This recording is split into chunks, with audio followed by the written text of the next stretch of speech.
tal, que se transforma criando aspectos diferentes, de acordo com as mais variadas necessidades. Ele toma características múltiplas, de conformidade com o corpo onde passa a atuar. Já falamos alhures da sua relevância ao contato com a matéria, sensibilizando-a, desde quando esta se encontra amadurecida para tal empreendimento, o de demonstrar vida na feição da própria vida. Entretanto, ele não faz isso por si só, por faltar-lhe a inteligência capaz de programar os fatos nas linhas da harmonia. Espíritos de alta hierarquia espiritual dedicados à contínua criação, almas altamente sábias, comandam toda essa explosão de vida, dentro dos preâmbulos traçados pela inteligência divina e soberana. Nada se faz por acaso na construção universal. Tudo é planejado e seguido por inteligências superiores, que assistem e comandam os fenômenos da natureza, a que chamamos de evolução, e que o progresso nos faz crer como sendo o despertamento espiritual das coisas e dos homens, senão dos espíritos livres da matéria pesada. Ainda temos muito que aprender na escola da vida. Por enquanto estamos balbuciando as primeiras letras do alfabeto universal. Mesmo aquele que sabe mais, descobre logo que pouco sabe a respeito da vida, ou mesmo do próprio corpo que lhe serve de instrumento. Os maiores cientistas do mundo, que conhecem a biologia na Terra, professores de alta qualidade nas universidades, que ensinam aos seus alunos com a empáfia dos doutores da lei, sofrem todos os tipos de enfermidades orgânicas, por desrespeitarem as próprias leis biológicas da harmonia que sustentam e dão vida ao complexo humano. Enquanto a humanidade confiar somente em pílulas, injeções e xaropes, ela continuará doente, porque todos os meios de equilíbrio orgânico e psíquico estão ao alcance das mãos, na natureza e dentro de cada um, no seu íntimo, esperando o despertamento da criatura, no que tange a sua própria felicidade. Esse princípio vital que se afiniza no mundo interatômico do organismo, emprestando-lhe movimentos ritmados, é o mesmo, como sendo força magnética em abundância, espraiada no universo, captada pela mente adestrada neste campo de saber, e que poderá ser usada para o equilíbrio e a paz de todas as criaturas, como também é sempre usada por mentes desequilibradas, para a desarmonia, na feitura de guerras permanentes. Contudo, cada um responde pelo que faz dessas bênçãos de Deus. Mas, é bom que se saiba que esse agente vital sempre se modifica de acordo com o lugar, as intenções e o caráter do corpo que ocupa. Nunca é o mesmo frente a variadas circunstâncias. A transformação é lei universal em todos os mundos e em todos os reinos. No corpo humano essa força vital, tornamos a dizer, é a intermediária entre a matéria e o espírito imortal. Ela sensibiliza e o espírito comanda. Ela movimenta e o espírito dá expressão. Ela prepara todos os canais do corpo. E o espírito fala demonstrando a razão, o saber e o amor. O princípio vital igualmente cresce, acompanha a evolução do corpo e da alma, e serve nos dois planos da vida, para que os homens que moram na terra reconheçam a verdade dos céus, e se preparem para o inevitável, que é o renascimento e a volta para o lugar de onde vieram. Capítulo 15, Livro dos Espíritos, Questão 66, Fonte Universal. O princípio vital de que temos ouvido falar, e por certo conhecemos, é oriundo de uma fonte universal, parte do suprimento divino. No entanto, sem perder o nome, nem seus objetivos, ele demonstra modificações na sua trajetória. Ele se modifica nas suas mais íntimas estruturas, de acordo com o corpo que passa a animar. Esse fluido valioso, ao interpenetrar a matéria, dá-lhe movimento. Se podemos dizer, ele condiciona o corpo em seu profundo cinetismo, dando-lhe atividades inúmeras, nos fazendo sentir a diferença da matéria inerte, que também o deixa transitar, mas sem nenhuma afinidade molecular. Escapa-lhe a expressão de atividade própria, mas é bom que se note, essa atividade ainda não é a vida. Ele recebe da fonte energética do suprimento maior, e não a dá. Convém distinguir esse aspecto, para que se possa compreender melhor os segredos da natureza, dos movimentos e dos espíritos. Já falamos alhures que a matéria evolui. Ela, com o passar dos tempos, desperta as suas qualidades, que dormem em seu seio, em busca da perfeição. Assim a força vital, assim o espírito, nas suas mais altas qualidades, em se falando da matéria bruta. Cada criatura está sendo constantemente envolvida por essa vitalidade e interpenetrada por essa luz da divindade, e esta energia sublimada é, pois, modificada, de acordo com a elevação da alma que a recebe. Onde há razão, ela recebe e dá, com valores enriquecidos ou deturpados, o tesouro que a misericórdia de Deus oferta, dependendo do amor radiante do coração em pauta. Compete ao leitor, ao estudante espiritualista, compreender seu dever ante as suas próprias necessidades e procurar todos os meios de melhorar. Na verdade, não há outro caminho melhor que o delineado por nosso Senhor Jesus Cristo no seu Evangelho de vida. São preceitos que nos educam e instruem, capacitando-nos a todos para entender o amor e amar, certificarmos-nos da caridade e fazê-la, sentir a necessidade do perdão e perdoar. Os elementos, ou elemento, das matérias, em verdade, é um só, e é nesta descoberta que sentimos e compreendemos a grandeza de Deus. Ele se divide ao infinito, de acordo com as circunstâncias que o ambiente precisar. Instiga-nos o raciocínio, pois ainda não sabemos quase nada do que se refere à matéria, quanto mais à força vital e ao espírito. No entanto, a intuição nos segredo é que devemos continuar a estudar nesse livro maravilhoso que é a natureza, nas suas primeiras páginas humanas, depois nas divinas, onde se encontram os princípios da sabedoria de Deus. Estamos tentando falar alguma coisa da matéria e dos fluidos que lhes dão movimento, entretanto, ainda não é o espírito que escapa ao nosso entendimento, mesmo sendo nós espíritos.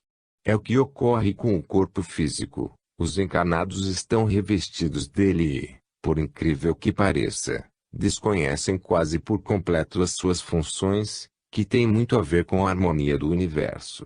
Roguemos a Jesus que nos ajude a compreender essa maravilha que nos foi entregue por misericórdia, para o nosso aperfeiçoamento espiritual. Capítulo 16, Livro dos Espíritos, questão 67. O agente vital. A vitalidade desenvolve-se quando irradia em um corpo, impulsionando-o para o movimento. No encontro do corpo com ela, expressa-se a vida, por isso é que dizemos sempre que a vida é movimento. O espírito também é vida, não obstante, ele alcança valores maiores que a própria vida, que ainda poucos conhecem. O tempo falará mais adiante sobre alguns tesouros da alma, quando em plena ascensão. Para melhores deduções sobre a força vital em um corpo, pode-se analisar uma corrente elétrica quando aciona um motor e faz mover um maquinário. Ela, ao chegar, dá vida, porque faz mover os aparelhos antes inertes. Pode-se observar o efeito no seu ambiente gerador. Com poucas semanas recebe uma corrente vital que o faz mover-se, de sorte que o coração, ainda um rudimento desse órgão sagrado, começa a bater, impulsionando assim o fluxo sanguíneo, permitindo aos órgãos em formação um estado saudável, em diligência ativa na formação do corpo. Sem esse agente vital não pode haver vida, e ele, sem a matéria, não pode encontrar a expressão da própria existência, para a visualização dos homens. O espírito ainda tem muitos corpos, bem desconhecidos na ciência humana. Os mais estudiosos já entendem que existem, sem contudo compreender seus objetivos, e mesmo suas organizações e trabalhos junto à alma. Cabe à doutrina dos espíritos a revelação dessas verdades, de acordo com a elevação dos homens, sem contudo abalar a estrutura de conhecimentos de cada um. Tudo deve ser gradativo, para que o mal não grace e a consciência não se altere. Esperamos que, com o decorrer do tempo, A própria ciência dos homens se interesse pela ciência do espírito e a estude com sinceridade.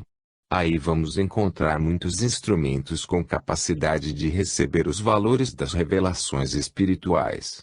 Essa é a nossa alegria, de nos confundirmos com os seres humanos nas suas necessidades e falar-lhes frente a frente com todo o desembaraço. A vida, assim, ficará mais fácil para os que se revestiram de carne. A força vital pode decrescer em um corpo, e este ficar desprovido do magnetismo animal, falecendo. Entretanto, uma alma bem adestrada nessa ciência poderá, com os recursos da mente, atraí-la com a mesma facilidade que respira o ar, pois essa fonte de vida está disseminada por toda parte. Os espíritos sábios estão dispostos a ensinar-lhes, dependendo de encontrarem os homens preparados para as modificações que correspondem à afinidade com essas bênçãos de Deus. Na verdade, o amor é a chave de tudo e de toda a vida, bem como de um corpo saudável. Entretanto, há outros aspectos que devem ser observados, para que se tenha felicidade, e felicidade com abundância.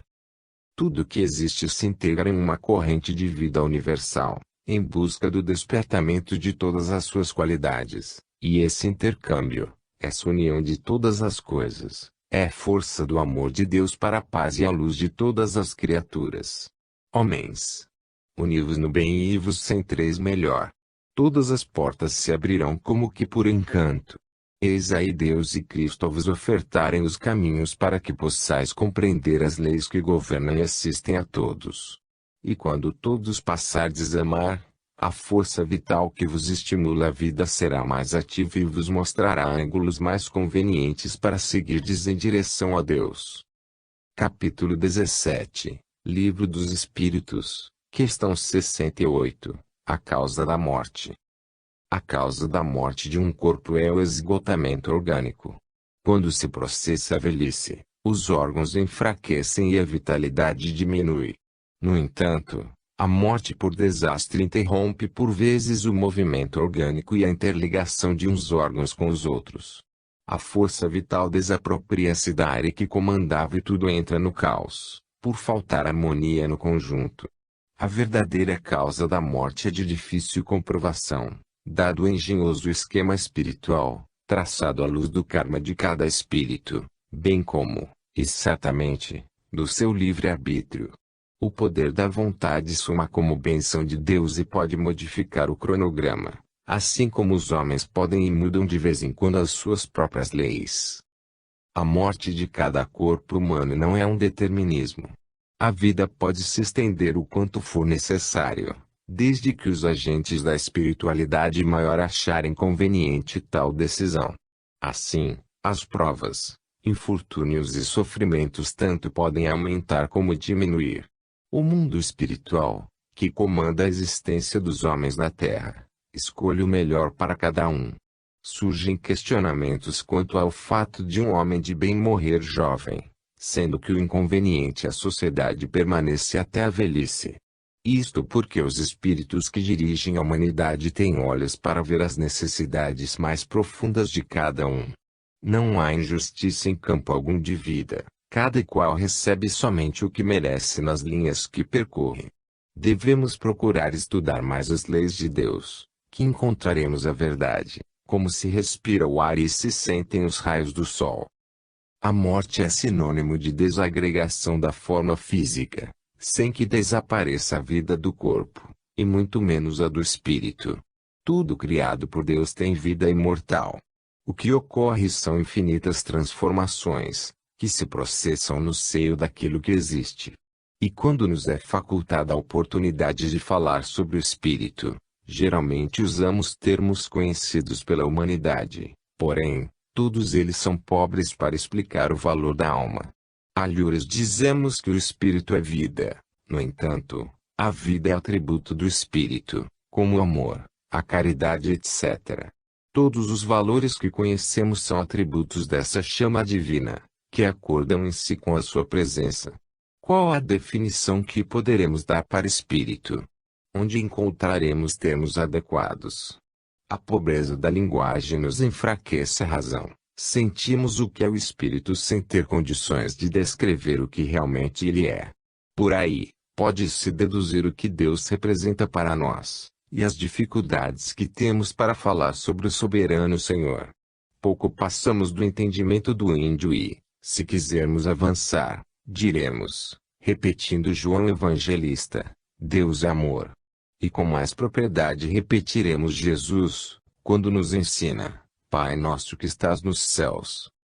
A morte que muitos temem na terra é uma renovação, é uma mudança de dimensão da alma, para que esta compreenda melhor as leis da vida. Muitos perguntam se a inteligência é o espírito, e nós repetiremos que ela é um atributo, um dom que acordou, como muitos outros, na forja divina da consciência.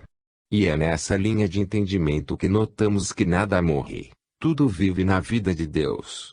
E quando começamos a despertar para Cristo, os caminhos que se abrem são infinitos, rumo à felicidade imortal, nos ensejando a alegria duradoura e a paz imperturbável do coração. É, pois, o conhecimento da verdade que nos liberta das trevas para a luz, de sorte a somente conhecermos a vida e tirarmos da mente a preocupação com a morte. Capítulo 18, Livro dos Espíritos. Questão 69, Máquina Divina. O coração é uma máquina divina, que corresponde às exigências dos dois planos da vida. Ele é um músculo cuja sensibilidade ultrapassa todas as deduções da ciência humana, porque atinge a ciência espiritual. Todos os órgãos são sensíveis ao carinho.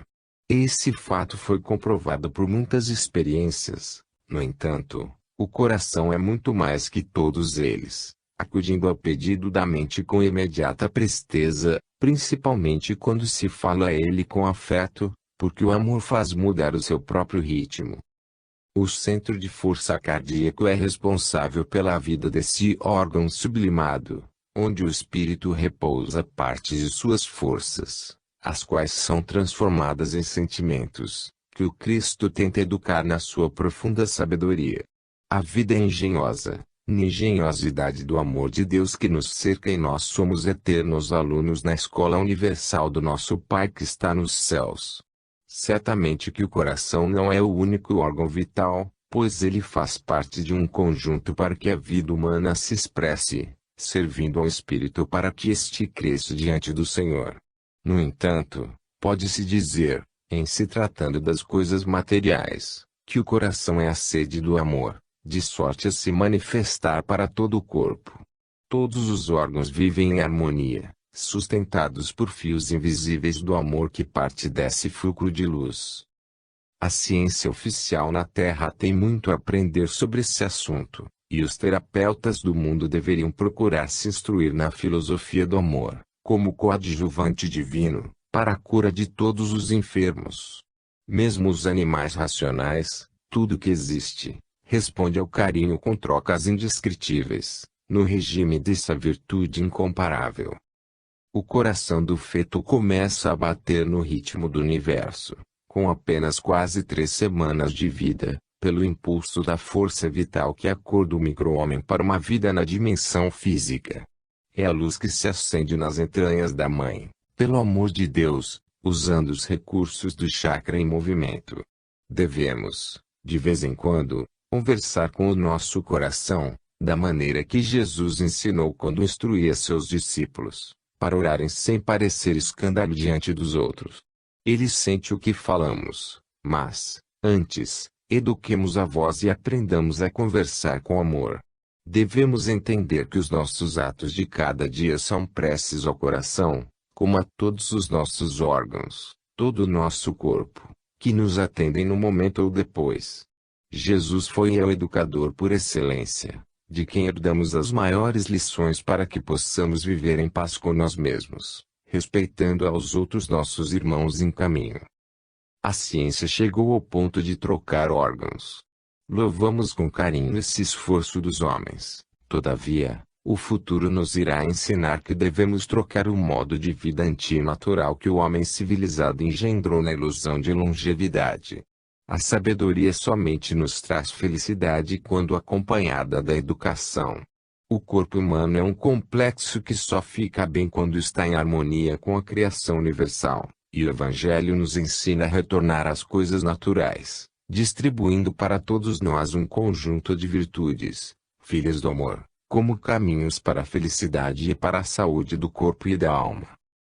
Ninguém foi feito para viver doente, nada foi feito para viver desajustado, tudo está pronto para que aprendamos. A nossa felicidade agora depende de nós, porque Deus e Cristo já fizeram a maior parte em nosso favor.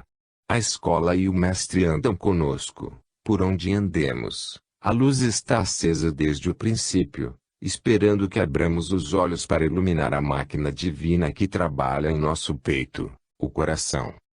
Capítulo 19, Livro dos Espíritos, Questão 70, Matéria e Força Vital.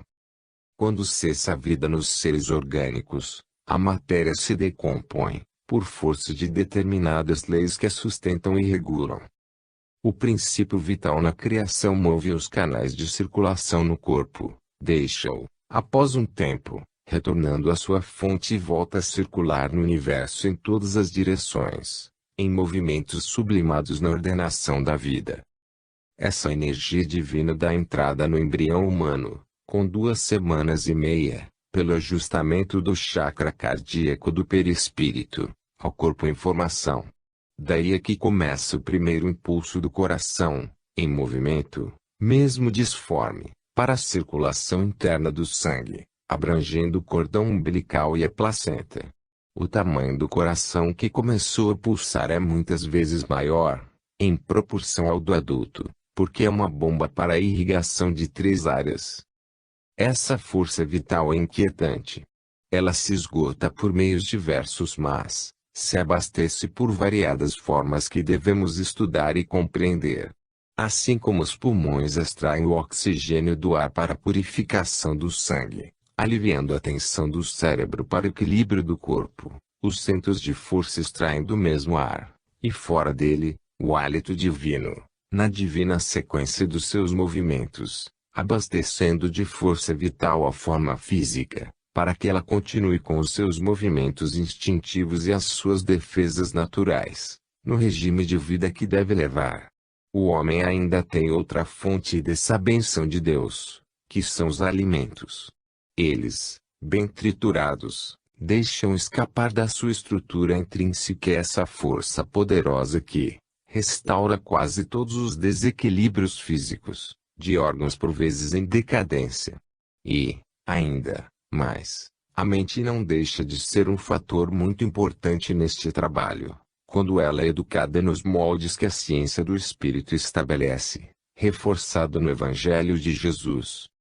Compete a cada um de nós saber, para viver melhor. Nunca faltaram escolas de aprendizado, porém, o que falta sempre é boa vontade para aprender.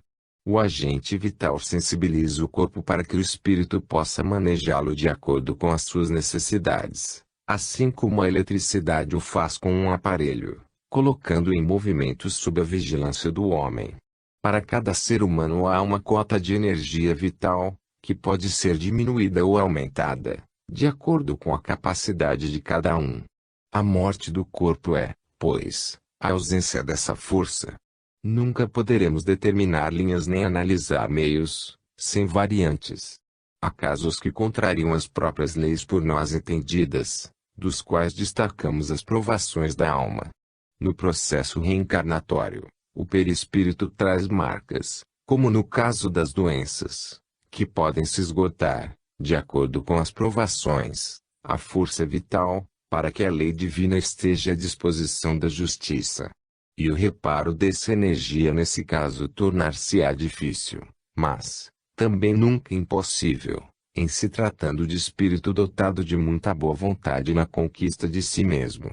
Este é um tema que nos fascina, pelo seu engenhoso descortino, de dar somente a quem merece, e os merecimentos se abrem em todas as direções do viver. Sobre ele poderíamos escrever um livro sem fugir do mesmo assunto.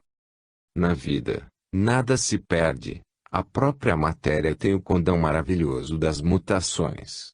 A força vital é o beijo da luz em seu cinetismo permanente, E o Espírito é o amor de Deus, como atributo do seu coração para os corações de seus filhos, mostrando-lhes os caminhos que levam à felicidade.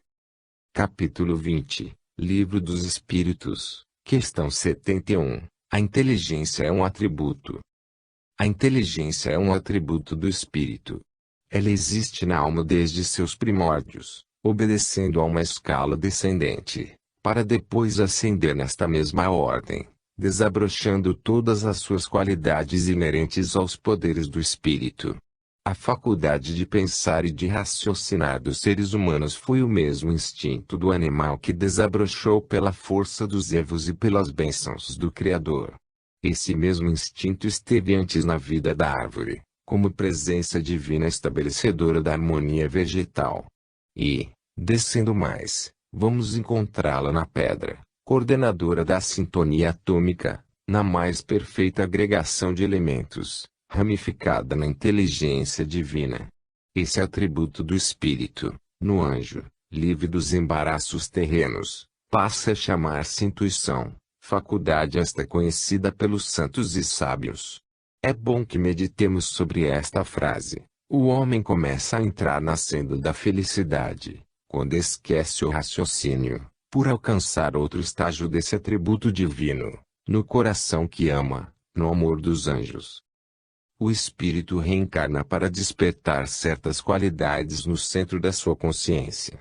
Preso na carne, as condições são mais favoráveis e, na mesma oportunidade, sensibiliza a matéria, que também tem sua ascensão marcada no progresso de todas as coisas criadas por Deus. Não devemos ignorar as leis estabelecidas pelo soberano arquiteto do universo, nem julgá-lo, quando não ocorre no nosso raciocínio o porquê das coisas. Ele nada fez nem faz errado. O universo está em plena harmonia, desde a matéria primitiva, muito distante da ciência perceber, até os ninhos cósmicos, em viagens vertiginosas no espaço infinito da criação. O espírito encarnado está muito longe de conhecer os dons que possui. Todos os aparelhos descobertos pelos homens, de grande utilidade na Terra, são pálidas imagens dos tesouros espirituais, que dormem dentro destes mesmos homens. É por isso que sempre falamos que o corpo é um universo em miniatura e o espírito, um pequeno Deus em ascensão, com todas as qualidades de perfeição em estado latente, como faculdades da alma. A inteligência não é o espírito, é um dos seus atributos em expansão, sujeito a variadas metamorfoses, porém sempre ascendendo. E é nesse ascender e crescer que a doutrina dos espíritos aparece nos nossos caminhos, nos propondo meios e facultando métodos mais racionais, no condicionamento da verdade, visando a nossa libertação. Certamente que a inteligência só pode manifestar-se por meio dos órgãos materiais, mas, para os que estão na matéria, é lógico, de espírito para espírito, que a inteligência é patrimônio espiritual, manifestada por recursos que a alma alcançou. O espírito encarnado somente pode demonstrar a sua inteligência pelos órgãos materiais, sensibilizados pela força vital, qual a eletricidade sensibiliza o aparelho de rádio e televisão, para se ouvir a transmissão e ver as imagens. A vida é, pois, muito linda. Podemos chegar ao êxtase quando aprendemos a senti-la, porque Deus está em nós, esperando que acordemos para vê-lo, sensibilizando todos os nossos dons para ouvi-lo e entendê-lo, como amor e luz que nos dá a vida. Capítulo 21, Livro dos Espíritos, questão 72, A inteligência do homem. Quando falamos da inteligência do homem, estamos nos referindo, certamente, ao ser pensante. A nossa inteligência, de certa forma, está ligada à inteligência suprema, na qualidade de sua filha do coração, sem contudo ser uma fração dessa, mas, criação da grande potência universal. Ainda escapam para nós outros os processos naturais da formação da mônada espiritual.